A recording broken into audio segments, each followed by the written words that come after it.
Околу 2000 лица на рап на екзистенција во Охрид. Поскапувањата секојдневно го зголемуваат бројот на сиромашни. Оние кои имаат потреба од храна, облека, лекови не може да ги платат сметките за струја и вода, па помош бараат од Црвениот крст.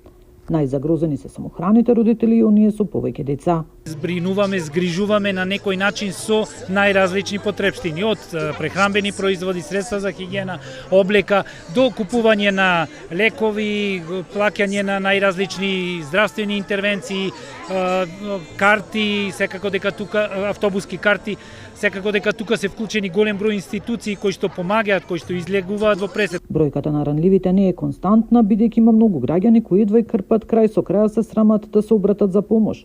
Од Црвениот крст посочуваат доколку се работоспособни да ги активираат во некои компании.